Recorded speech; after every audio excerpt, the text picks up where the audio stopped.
ciidanka kumaandooska danab ee xoogga dalka ayaa la wareegay degmada Kuntuwaarey ee gobolka Shabeellaha Hoose halkaasi oo ahayd taliskii ugu weynaa kooxda Al-Shabaab ee gobolka Shabeellaha Hoose. Dagaal kooban oo ka dhacay halkaasi ayaa waxaa lagu dilay horjoogayaal iyo maleeshiyaad ka tirsan argagixisada iyadoona qaar kale nolosha lagu qabtay. ciidanka danab ayaa xabsi ku yaala degmada Kuntuwaarey ka sii daayay dad shacab ah oo kooxda Al-Shabaab u xirnaa, waxaana sidoo kale ay soo badbaadiyeen caruur ay nabadiidka u tababareen isqarxinta iyo sidoo kale dagaalada.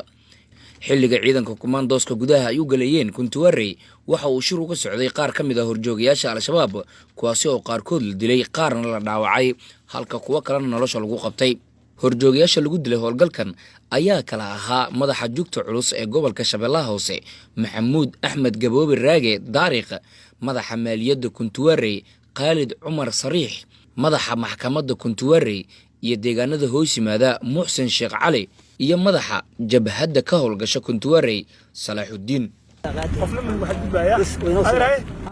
taliyaha guutada 16aad ee kumaandooska danab gaashaanle Ismaaciil Cabdimaalig Maalin ayaa idaacadda codka ciidamada qalabka sida u sheegay in ciidamada ay howlgallo ka wadaan xaafadaha ay ka kooban tahay degmada Kuntuwaarey iyagoo ku raajooga baxsadka maleeshiyaadka Al-Shabaab ee laga itaalka roonaaday.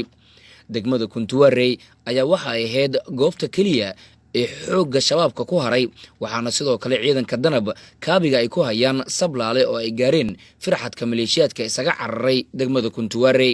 waxaa sidoo kale u suura gashay ciidamada inay burburiyaan bambooyin argagixisada ay u diyaariyeen dhagridda dadka iyo dalka.